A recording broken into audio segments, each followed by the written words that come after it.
Malcolm X can walk through the most dangerous neighborhood in America. Yep. No gun. Right.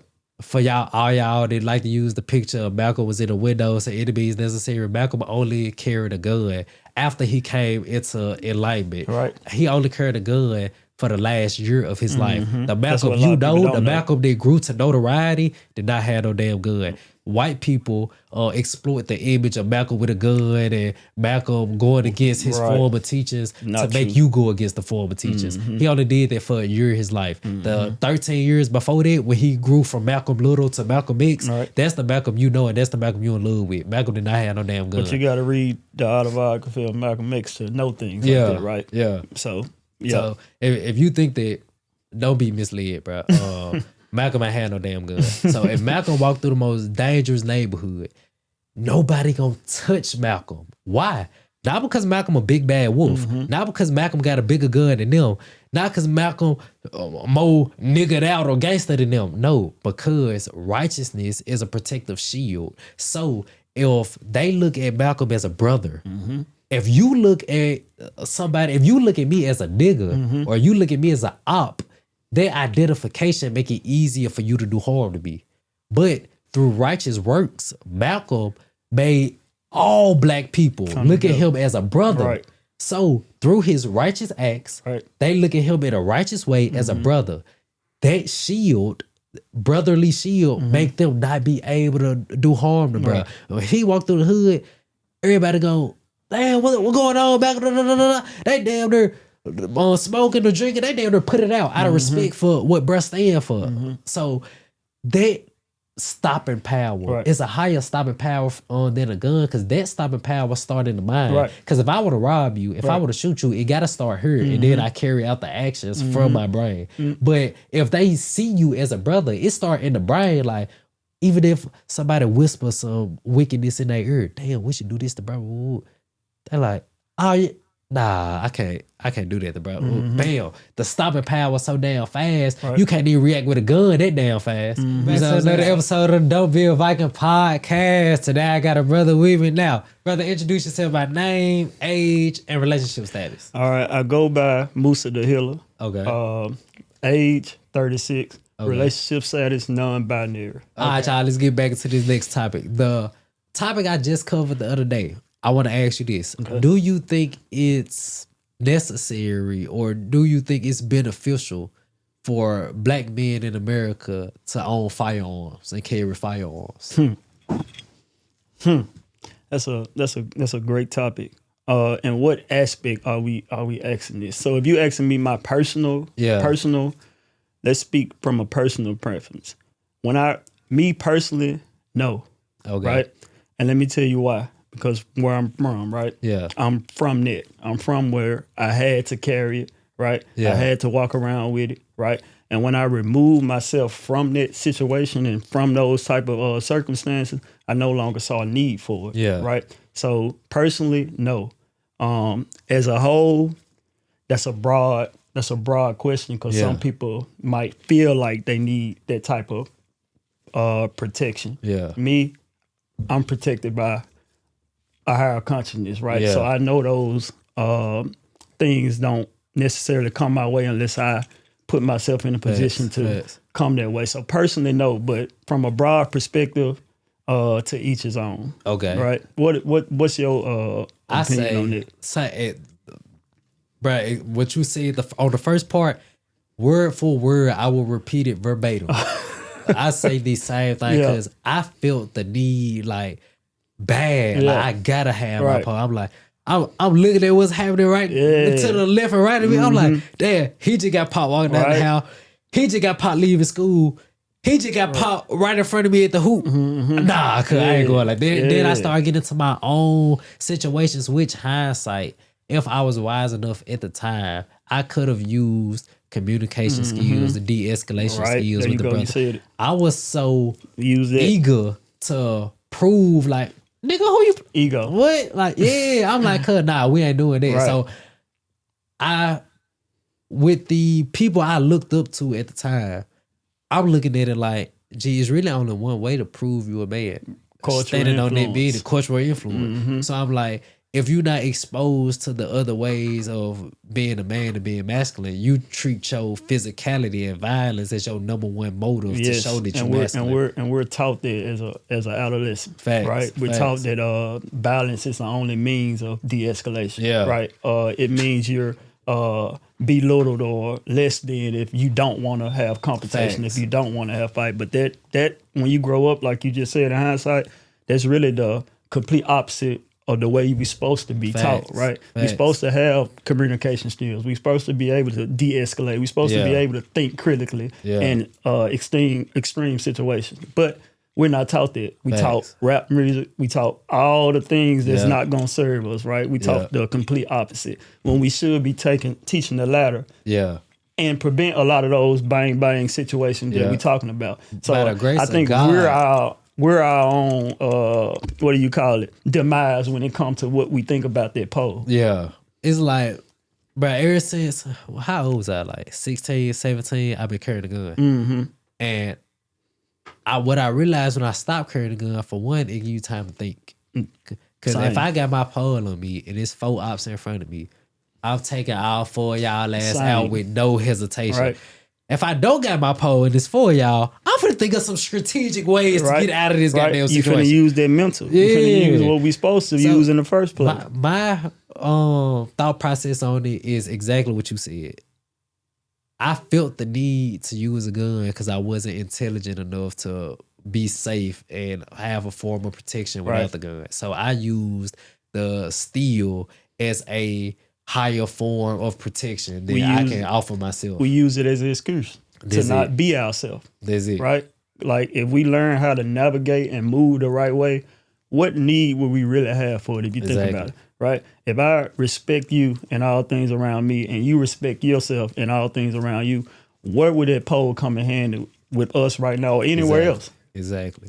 It's a poor excuse for a man to feel like he's tough, if you ask me. I made a video on it. The reason y'all don't see the video is because I said I'm going to redo it, then I'm going to post it. But I'm going to still post it because the video was so damn good. I made a video and that was the topic. Do young black men need guns? Mm-hmm. And I want to do a video on that and I want to do a video on gangs because them the two things young brothers seem like they have an affection for. Two of the things. So I want to turn them down instantly. Mm-hmm. Like, bam. I had affection with both of them because my older cousins was in gangs and I'm like, damn, I see the love and respect they get. I'm like, oh damn, this seem cool. Then as I started growing up, I'm like, oh damn, niggas get life. So I'm like, oh, I don't want to do life in jail. Like, I just got done working as a CO. I see how jail is. Hell nah, I don't wish that on nobody. Right. So the gun part, bam, I was carrying it for the longest. I came into a better teacher. The brother's telling me, don't carry the pole. I'm like, y'all can't know what type of situations I got going on at this current moment. Like, I'm like, cause if I get caught at this, y'all won't see me no more. Period. But then I'm like, man, I'm looking at all the, like we said, what are you culturally exposed to? Now I'm in these different environments. I'm looking at all these different brothers, and these ain't like, I tell people this all the time. I never looked up to people in suits. Yeah. Because nobody around me ever wore a suit. Ever. Right. Like, we go to funerals and polo button-downs, like khakis and like loafers and dress shoes or whatever. I didn't know nobody with a suit. And niggas think about I be exaggerating when I say this. I agree. So I understand. When I see folks with suits, I'm like, oh, you gotta be like more cowardly. Like, because I know some real men. None of them wear suits. So if you wear a suit, you gotta be opposite than them. And if they real men, you gotta be some soft. So that's the correlation I always made in my head. So now I'm in this new environment. I'm with these new brothers. Everybody got on suits and stuff. But these real thorough through and through men. So I'm like, what the hell? But nobody carrying no pole. You realize when you grow in that mind, when you grow up, you realize that was all a costume. It is. That was all a facade. Yeah. And the real armor is being your authentic self. And feeling comfortable with whatever you in, right? Yep. And when you clean it up, you feel better too. Yeah. Right? So that's a costume on the other side. What you call it? I call it the street nigga starter kit. You know, you know what I'm saying? Like the whole masky. You know, that's a facade, right? Yeah. Being yourself, that's the real armor. But you get away from that when you grow up and you understand it. You see them thoroughbreds dressing like that too. How you said with us personally, we can understand and see, but we protect it without the gun. Right. Actually protect it more without the gun. Right. But as a whole, I answer it the same way. I say brothers in general don't need one because people use a gun for 4 reasons, or not use it because a lot of niggas don't even use it. Right. But people own a gun for 4 reasons. For one, the ease of use. Right. Like as long as you got shoulder mobility and your head can push down on 4 pounds of pressure, you can use a gun. So it's easy of use compared to other weapons, a bow and arrow, a blade. You gotta have cutback skills. You gotta have You gotta have a certain level of strength to throw a spear. Right. All right, cool. So ease of use is one thing. Force or stopping power is the second thing. If I throw 100 rocks at you, it might take a while for you to stop aggressively. Right. If I hit you with 112 gauge, the stopping power is so great that it makes it a formidable weapon. All right, cool. So ease of use, force of power.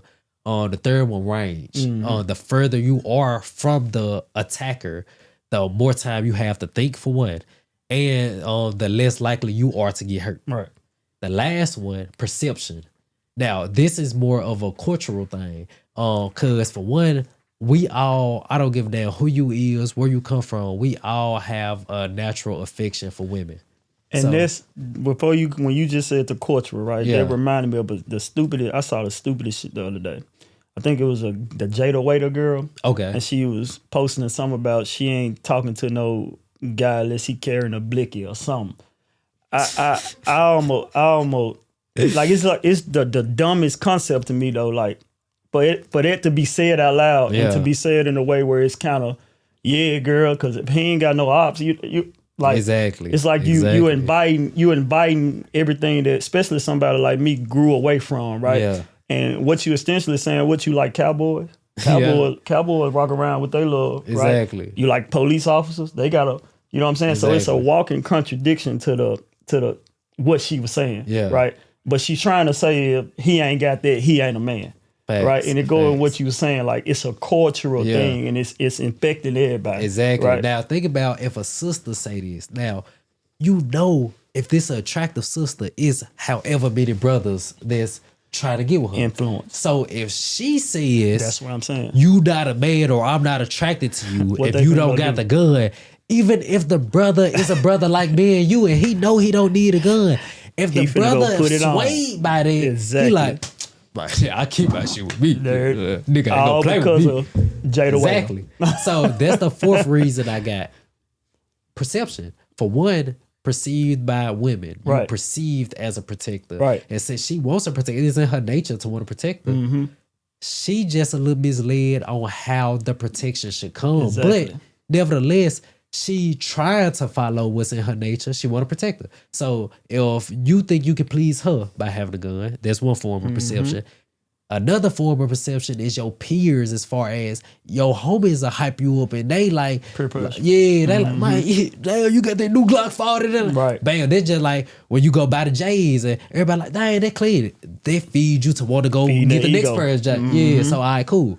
Peers, the third one is, it's a perception for the threat. Right. Like if I'm a robber and I see one brother with a gun on him and one brother without a gun on him, I'm tempted to go after the brother without the gun. Right. So them 3 reasons is why the perception helps us go get a gun. So I'm like, all right, cool.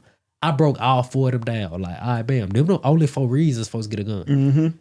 Let's go over these same 4 reasons and let's look at it from a righteous perspective. Let's look at it from either whatever you is. Let's look at it from either the perception of God or in your case, the perception of a higher consciousness. Right. So I broke all 4 of them down, went into the same. I ain't trying to make no goddamn metaphors, analogy. I went into the same 4 points. Let's go over range. Right. All right, bam. Like you said, you come into a higher consciousness, you change the environment you go in. Now, a pistol will help you as far as what you can see, what range you can see, and if you got the skill to hit it from a range. Right. All right, cool. But if you change your environments, if you change your habits, if you change your mindset, if you change your beliefs, this changed the range as far as you on a completely different side of town, you with a completely different side, or different group of people. You saying right? That's a completely different range, right? A further range. On this side, they got glasses and things. You can't even get to the food or whatever. You got to serve them through the glass or whatever. On this side, I'm free to go wherever I want, no glass or nothing. They let you know. On each side, the perception of the gun is perceived different. Exactly. When I'm over here in Lakeland, when I'm over here, I can walk anywhere, grab what I want. Don't have to. I can talk to the cashier. We can shake hands. When I'm over there up in the trenches, it's glass through everything. You gotta. That lets you know right there. Your environment shapes what you need and what you don't. Right. It's little metaphors like that everywhere to let you know if you somewhere and you got a cons, you know you're in the wrong place. Yeah. Right. It's really that simple. There's some like the stopping power. Being righteous got more stopping power than a gun, and it sound like I'm being cliche. I get it. That's why I thoroughly drew everything out. And I use the example of Malcolm X. Yeah, Malcolm X can walk through the most dangerous neighborhood in America. Yep, no gun. Right. For all y'all that like to use the picture of Malcolm was in a window, so enemies necessary. Malcolm only carried a gun after he came into enlightenment. Right. He only carried a gun for the last year of his life. The Malcolm the Malcolm that grew to notoriety did not have no damn gun. White people exploit the image of Malcolm with a gun and Malcolm going against his former teachers to make you go against the former teachers. He only did that for a year of his life. The 13 years before that, when he grew from Malcolm Little to Malcolm X, that's the Malcolm you know and that's the Malcolm you in love with. Malcolm did not have no damn gun. But you got to read the autobiography of Malcolm X to know things like that, right? Yeah. So if you think that, don't be misled, bro. Malcolm ain't had no damn gun. So if Malcolm walked through the most dangerous neighborhood, nobody gonna touch Malcolm. Why? Not because Malcolm a big bad wolf. Not because Malcolm got a bigger gun than them. Not because Malcolm more niggered out or gangster than them. No, because righteousness is a protective shield. So if they look at Malcolm as a brother, if you look at somebody, if you look at me as a nigga or you look at me as an op, their identification make it easier for you to do harm to me. But through righteous works, Malcolm made all black people look at him as a brother. Right. So through his righteous acts, they look at him in a righteous way as a brother. That shield, brotherly shield, make them not be able to do harm to brother. When he walked through the hood, everybody go, damn, what going on back? They damn near smoking or drinking. They damn near put it out of respect for what bruh stand for. So that stopping power is a higher stopping power than a gun, because that stopping power start in the mind. Because if I want to rob you, if I want to shoot you, it got to start here, and then I carry out the actions from my brain. But if they see you as a brother, it start in the brain. Like, even if somebody whispers some wickedness in their ear, damn, we should do this to bro. They're like, oh yeah, nah, I can't do that to bro. Bam, the stopping power so damn fast, you can't even react with a gun that damn fast. You know what I'm saying? Nah, so it's like, bro, in every way we can look at it, hell nah, we don't need no gun. Because for what? The only reason we need a gun is what you said in the beginning. We just don't know the knowledge itself. Exactly. And what's that? Fear, right? Yeah. What's the acronym for fear? False evidence appearing real. So, oh, I like that. I like that. Right, I'm stealing it. So you heard me saying it, just know I stole it. That's what it's for, because a lot of us walk around with that fear, right? Yeah. And that fear is born from an adolescent. We fearing things that could happen, right? Yeah. Not what would happen, and what we attract, what energy flows wherever focus go, energy flow, right? Yeah. So we attract what we fear. So you attracting that false evidence, making it real. Right. Okay. So a lot of the pistol tote come with fear. People shoot out of fear. People tote out of fear. Yeah. All of it come from fear. Yeah. Right. And Malcolm wasn't walking around in fear. Not at all. Right. I'm just using that for example. Yeah. But yeah. So on one point of view, I can see how, as a black man, we have been stripped of all power and all masculinity and all forms of feeling secure and protected. Right. So if anything makes you feel more secure, I can understand the thought process behind it. So it's like, okay, cool. But we can't stay in that immature state of mind. You gotta at one point, immaturity is not acceptable. I say acceptable. At one point in evolution, immaturity is acceptable. But as you keep growing, you can't stay in that immature mindset. And that reminded me, right? I had these thoughts. I had thoughts with Selfman. I was like, at what point are we allowed to let that go?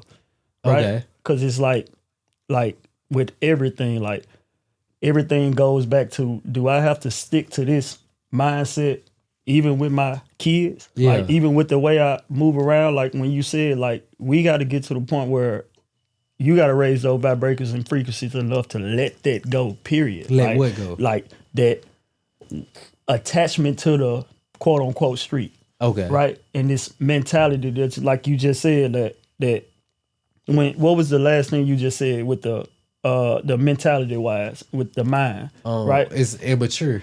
A lot of the immaturity come from that mindset. Okay. Right? So it's like we can be on into our 40s and you still thinking like, Facts. You see what I'm saying? Facts. So we got to get to the point where we okay to let that go, period. Like, and I don't feel like as a whole, we okay to let it go. Right? Yeah. Even like, I mean, it's a broad topic. It go to a lot of places, but I think everything leads back to us trying to quote unquote keep it street. Okay. Right? And we got to let it go. This my thought process behind it.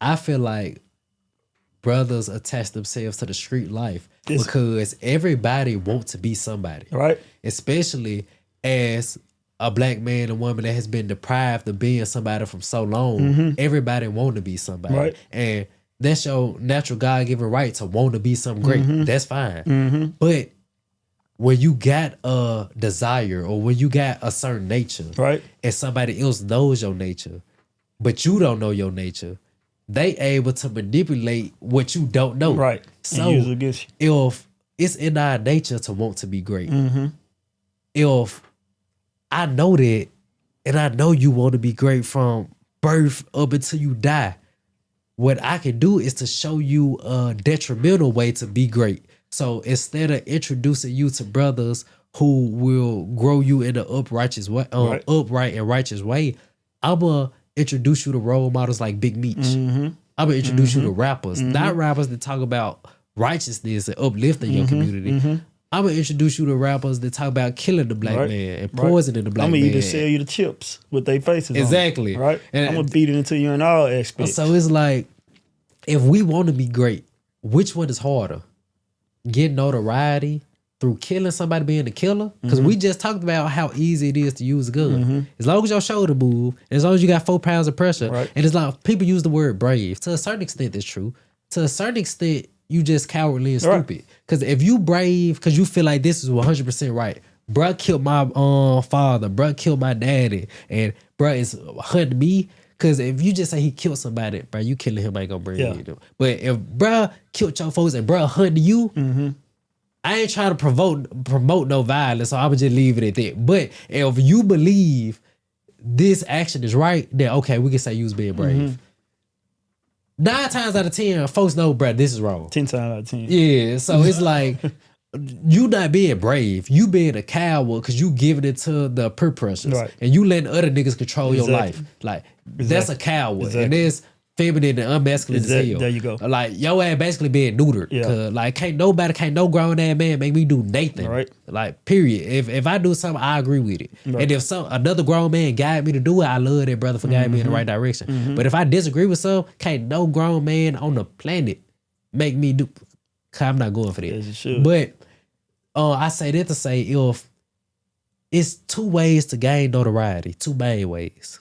You get successful, you get rich, you get some money on, you establishing something, you create something. Or you being that nigga in the hood. You being the killer, you bring the drug dealer. All right, cool. Which one easier? Killing, of course the latter. Yeah, killing 4 niggas. Don't require no work. Don't require no work. Require you getting up, making everybody else your excuse to be a victim. That's it. Right? That's it. And any nutcase can wake up and right? Because in that case, Jeffrey Dahmer was the biggest gangster. You see what I'm saying? In that case, because he hunted you in, chewed you up. What? Right? So, like, in that case, Jeffrey the biggest gangster. And that's why I say, as a culture, we glorify laziness. Yes, like it's just the truth. Like we glorify and glamorize laziness. That's why they do it, because they lazy. Because, bruh, we can say King Von, he became a rapper or whatever. Right. But King Von had notoriety in the hood before he got rich. So getting rich is hard as hell. Right. You gotta put in X amount of years of grind. Right. X amount of years of learning, X amount of years of studying, compounding over and over again. You got to learn networking, you got to learn marketing, you got to learn sales, you got to learn all these different things. And then that just hit the tip of the iceberg, because then now you just making $5K a month. Like, damn, now you got to learn all these things over on a different level. Different scale. So, bam, if that take, we're going to say 10 years, right? Damn, that's a long ass time to gain that notoriety. I can just kill 4 niggas in 1 month. Right. Or rap like I did it and lie about it.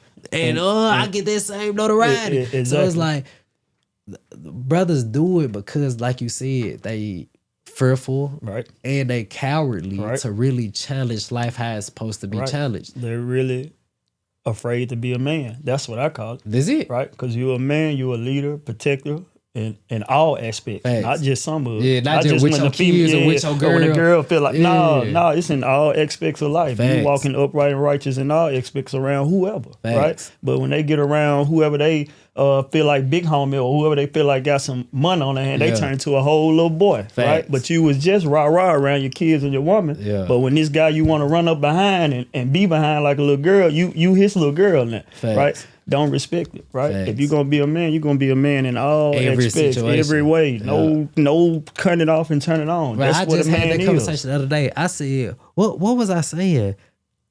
Babe, was it when I was talking to Taylor? Damn, what was I saying? I was talking with somebody and I was like, bro, if anybody ever try me in any situation, you gotta kill me. Hey, this on my neck, death before dishonor. So that means before I dishonor myself, I hope you ready to go there. Yeah, like, right? Now, don't get me wrong. I'm not gonna be stupid. If some niggas walk in with a gun right now and clearly got us beat, got us outnumbered, I'm like, bro, you want what? You want my butt? You basically saying you gonna die by what you believe in. Yeah, like, bro, if you come in here, you want some money. I'm not losing my life over no damn money. Here, you can take the wallet. Right. If you in this just like, you done took my girl by the hair and you gotta set it off. You gotta set it off. Because I'm coming too. So you gotta set it off anyway, right? So that's double trouble. Yeah, so I feel you. So many folks feel like the gun get them superiority. I feel like me practicing being a proper man get me superior, because being a proper man come with some fear. Right. You can talk your ass off, but some shit gonna challenge you. Some shit gonna scare you. Being scared is not cowardly. Right. How you respond to being scared is what can make you cowardly or man. If you a proper man, you gonna get scared quite a few times, goddamn. But then, let's say that first time you get scared, it might feel like a 10 out of 10 to you. If you challenge it, you go back home, you're like, oh shit, okay, I'm still alive. Yeah. Like now you like, oh shit, okay.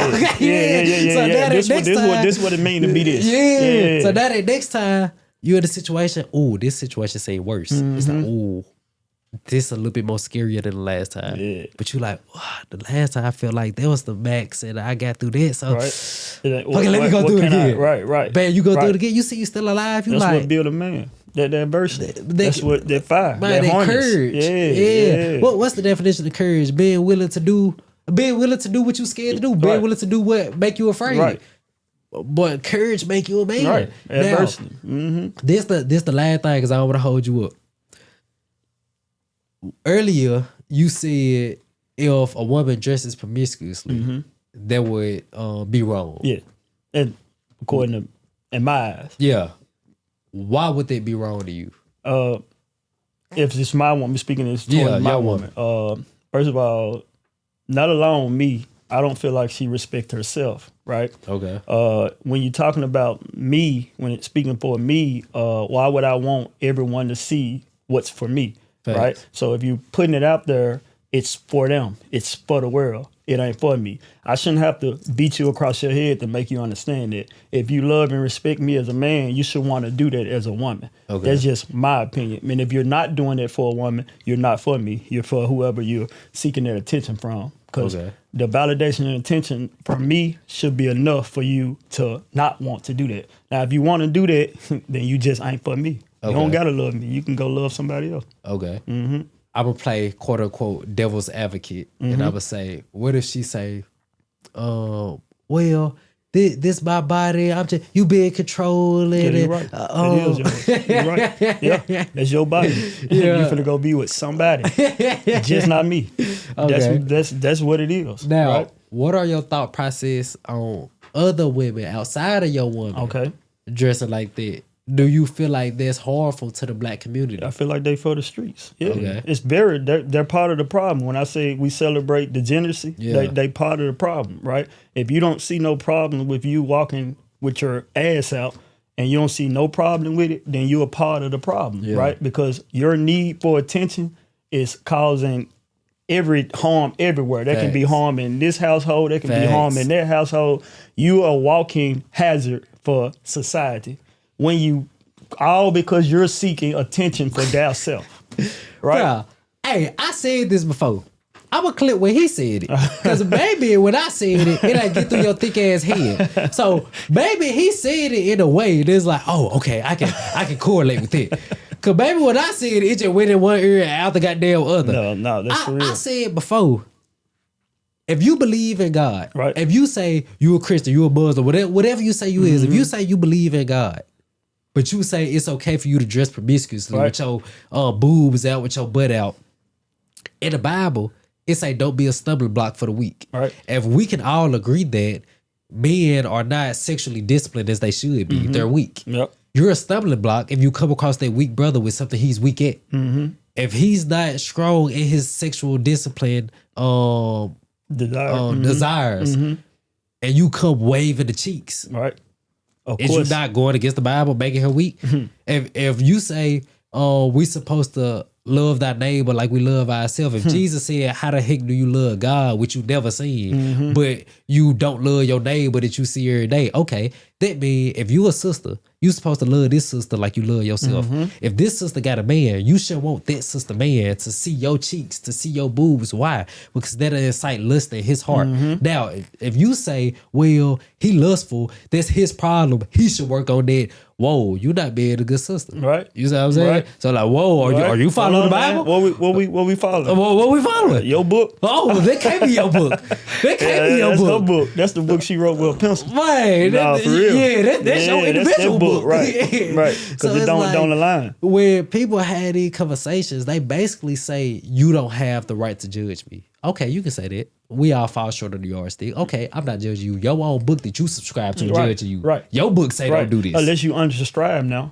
That is, you're a victim of it. Do you subscribe whenever you want to subscribe? Yeah, you already know. Like, just this verse, not that one. Exactly. Yeah, that's exactly. How they pick and choose. Like folks say, well, the Bible say don't eat pork, but that's in the Old Testament. Yeah. That was before the all right. So I ain't okay now. Tithes in the Old Testament too.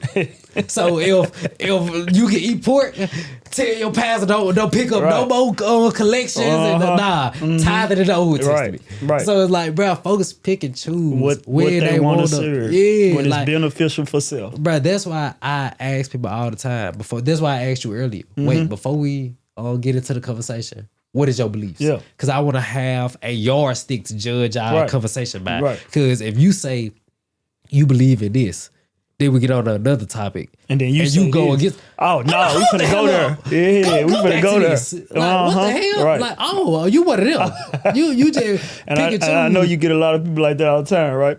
I already know it. 90%, 95%, goddamn. Yeah. So with the wardrobe, do you think it's a such thing as men dressing modestly? Do men have a wardrobe? Oh, men have the same responsibility. It's a fine line when it comes to it. All depends at the same time because the man is the leader, right? Yeah. So he does have a say so in the lead capacity on why he's doing what he's doing, if he's doing it, because you're choosing him to lead. So if you're choosing him to lead, you have to follow his lead. Yeah. Right. So if you don't want that type of man, don't choose that man to follow. Okay. It's different when it comes to the man because you're choosing the man to be your leader. Okay. Right. Your lead is doing this, so you have to follow. Otherwise, you have to follow a new lead. Okay. That's the only differential when I say when the man and the woman, right? It all depends on what line we talking about when you say that. Okay. When you talk about purely dress, what's undesirable as a man as opposed to a woman, because a man ain't walking around. We got. Okay. Because a man ain't walking around with his wang out. Yeah. As opposed to her walking around. You know what I'm saying? She walking around with her cheeks and titties out. We not walking around with unless you on that, know it comes that side, but we not walking around with our cheeks and stuff out. So I don't see how that would correlate with a man as opposed to the woman. Okay. Like, I don't see. Now, you just brought up the man being a leader. This question I got for you. And I feel like you touched on it earlier. You may just have to reiterate what you said earlier. Maybe I just didn't catch it when you said it the first time. So if we talk about the man being a leader, when I studied this, and I still got to study it more because I didn't study it too much in depth. I probably studied it for like a month or something. And then I switched to the next topic of what I had to study. When we look at a leader, to lead, all right, cool. We know what that means. We ain't got to get into the definition. But lead towards what? That is the thing, because you can lead somebody to be an alcoholic, lead somebody to be a crackhead, lead somebody, all right, cool. So we know what leading means. But what we got to judge leadership by is what we say we value and what we say we are using as our discipline and our guide. Okay, cool. So how I would define my leadership, I would say my leadership comes from scripture. My leadership comes from the Quran. My leadership comes from the Bible, and through the interpretation of scripture, through the interpretation of our history, not history as long as we've been in America, like history, black history, that pipeline, not under white tutelage, because that's not black masculinity. You've been used as a tool. Apex and Horus, that go deep like, down the line. Like, it's like when we study our people, we see the difference in masculinity. I did a video on that if y'all want to check that out. Is some our masculinity versus they masculinity, something like that. You can check that out. But I studied scripture and I studied our people. All right, cool.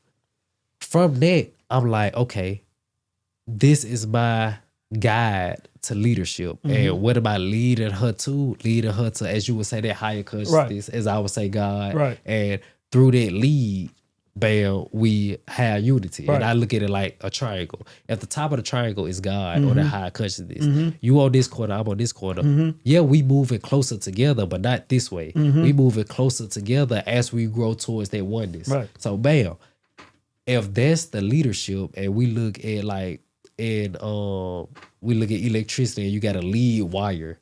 The lead wire will take this super strong ass source. Let's say the light bulb only take 10 watts. Right. The generator got 1 trillion watts. Right. All the lead wire do is take it and funnel it to what the little source can take. Because if you hook the light bulb up directly to the generator, the light bulb gonna blow. Exactly. It's too much for it. So you take it and chew it up to where the light bulb can understand. Okay. When the light bulb grow to one of these lights, bam, you feed it a little bit more. And as the light bulb grow, the lead wire helps it keep growing. Right. So that's my definition of a leader. Now, my question to you is, since, and you can correct me if I'm wrong, this is my interpretation that I got from our conversation.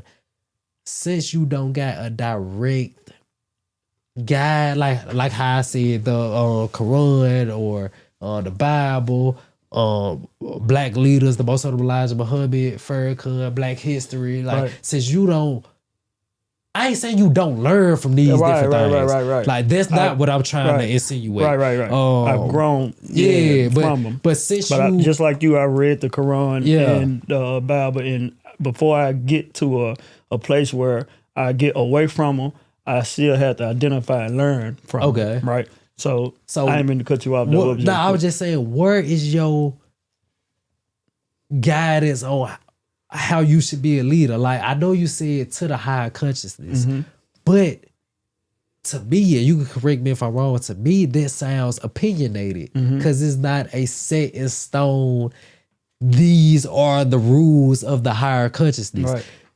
Your thought process of how to achieve this high consciousness may be different than this person's. Mm-hmm. So let's say yours is say my woman can't dress like a slut. Mm-hmm. He'll say my woman can't dress like a slut. Mm-hmm. Yours say we need to be plant-based. He'll say nigga we can eat pork all day if we want to. You see what I'm saying? Mm-hmm. So it's like if it's no set rules in place, and like you said earlier, I like what you said. Rules are not applicable in every single state. Rules give you a guideline, but the guide don't give you a critique play by play. Like if you say plant-based, that's a guideline, but you might eat salad all day. This person might eat oranges all day. Both of y'all still plant-based. You see what I'm saying? So that's like how the guide see us. It don't tell you exactly what to do. It's basically telling you what you should be doing. Yeah. You see what I'm saying? So if you don't got a specific set by set rubric, how do you know you living right? By the peace that I receive from it. I like the answer. I've lived in chaos before. Yeah. Right? I lived in those dark circumstances. I overcame overdoses. Right? Yeah. And when I went through that situation, all the things, all the lights, all the people that were supposed to save me, all the things that I've learned before going through that, none of that was there for me. Okay. You know who was? Me. Yeah. Right? So the peace I received from that is the guide that I know to keep going to that. Right? Let me ask you this. What if the drunkard, what if the slut, what if the prostitute, what if they say they got peace? How? And you living in chaos. See, you can say one thing, but if you're not living in that truth, how can you have peace in chaos? Define chaos. Chaos is, are you in this, for example, are you arguing with someone? Yeah. Right? Are you waking up with mood swings? Are you having bad days? Are you having migraines? Are you having things that you have to identify with that'll ruin your whole day? Yeah. You can say that you're peaceful, but are you at peace? Okay. Right? So do you have things that, if you feel stressed, do you have things that you go to and it helps de-stresses you? Yes. All right. Now, let's say I'm assuming this could be not hypocritical. This never could make be, assumptions. This could be not stereotypical. What's the word I'm looking? I bet what 10? 5. This I don't know what the word I'm looking for. All I can think of is assumption. This is an assumption, goddamn. Right. I'm assuming it's the gym. No. See, that's why you'll never make assumptions. that's why you never make assumptions. What is it? I go inside. I go to meditate. Okay. I go in to let self know that these are all thoughts that's from the tool. See, I'm the master of the tool, right? Which is the brain, right? Yeah. Which is the thing that we let control our life on a daily basis. I know I'm the master of that, and I'm the one above and behind that thought. Yeah. So what I do is I observe whatever thought that the tool is having, and I allow it to have it, right? And I allow self to take back over and control and know this is only a tool. This is only a symptom from the tool, right? But it's not a problem. So if you say meditation is your remedy, what if I'm playing devil's advocate, y'all? I'm not suggesting this. What if the crackheads say the pipe is my? Well, what the hell crack people use? The needle is my. How is that needle serving you? See, the needle is only a temporary fix for the same problem. I'm providing peace, right? Okay. So I don't go. I'm gonna go here whether I'm stressed or not. So this is a remedy for me regardless of what I'm going through. Okay. Whether the sun is raining whether the sun is out or it's raining outside, I'm still in a meditative state. Okay. He's only going to that pipe, right, to get away from the state that he don't like. So it's no peace there. It's only chaos. Okay. And he's using that for a remedy. It is just a repetitive cycle. Mine is a permanent state of being. Okay. Now, this is the last thing I'm going to ask you. Then we're going to go get out of here. Our time running low. What caused you, because I like this conversation. You seem like a wise brother. You seem like a positive brother, an upright brother. What caused you to get away from religion? What caused me, because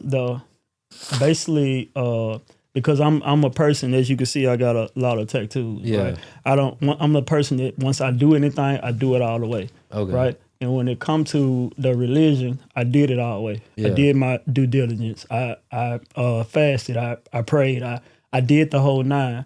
What caused me to give away is when I went through my overdose situation. Right. I saw whatever light that people say. Right. And I saw my truth. Right. And once I was able to come back from this situation, I started living in the truth, right? I didn't know at the time that was my truth was gonna be. I just did all I could to not experience that. And it led to me, okay, if in order to achieve this peace, religion telling me to pray, but peace is telling me to meditate. Right? So one is asking me for permission. The other one is telling me I am the permission, right? So it had for me to rise above doctrine and control to find freedom. Right. So I had to basically die to become free. And that was my truth when it came to that. Would you be willing, let's say if it's another religion you never heard of in your life, would you be willing to learn it into it? I wasn't confined into religion because I believe religion separates us from our truth. Right. Not saying nothing wrong with religion. It has its purpose in life. But when religion is one of those things that's called divisiveness, right? Because if this person over here is Buddhist and this person over here is Christian and this person over here is Muslim, where somewhere they're going to have a divide. When I know above all that, we're all entwined in the same frequency. We're all a part of the same vibration. But when we introduce something from the ego, which is something that we've add outside of us and then put it and try to apply it to every person, that's where division come in. Right? But I understand all those aspects though, right? I'm not saying this way is right and this way is wrong. Again, I'm just giving my truth, right? And hopefully by me being a living example of that daily, people understand that, okay, this is not an act. This is not a facade. This man is really living that truth that he's speaking on, and he's not confined to anything that's gonna prevent him from it, regardless of what he go through. Right. So that's where a lot of it come from. Just living in it and being in it. Man, look, y'all zoom in on my eyes. This 2 times in a row, because you remember last time, Isaiah, when we had Key and what's her boyfriend named Cam. The ending of it, we got into a theological conversation. And I said I don't like having theological conversations because a lot of the times it turned into a yelling match and stuff. 2 times in a row, we done got into some theology. But this time it wasn't really theology, but you can still say it was on that same wavelength. And bam, 2 times in a row, we 2 for 2. Well, the two good episodes, 2 good conversations, 2 good groups of people, man. We done had a good time. Now, brother, say where they can find you at on social media or wherever you at, and then we'll go and get up out of here. I'm on Musa the Healer. That's Musa _ the Healer on IG. I don't do a lot of social sites. I just do IG. So Musa the Healer is where you can find me at. Yep. Right, brother. I sincerely appreciate you coming through. You having me. Keep in mind, y'all, I don't know nobody I bring on. I didn't know we was gonna have this goddamn conversation. I didn't know how deep or not deep or what's the word I should use, shallow the brother is. I was just like, bam, if this a black brother, if this a black sister, we're gonna have some good conversation regardless. Cause like we were saying throughout the video, we one people, we the same people. I'm gonna find wherever you at, I'm gonna find whatever level you on and we're gonna talk on your level. If you high, we're gonna talk high. If you low, we're gonna talk low. I didn't know he was gonna be high, goddamn. We just happen to have a good conversation. So, man, if y'all enjoyed this episode, make sure y'all like, comment, subscribe, all that good stuff. Make sure y'all check out the other videos. And with that being said, I'll holler at y'all on this episode of the Dope Bill Viking Podcast. Yes, sir, Ski!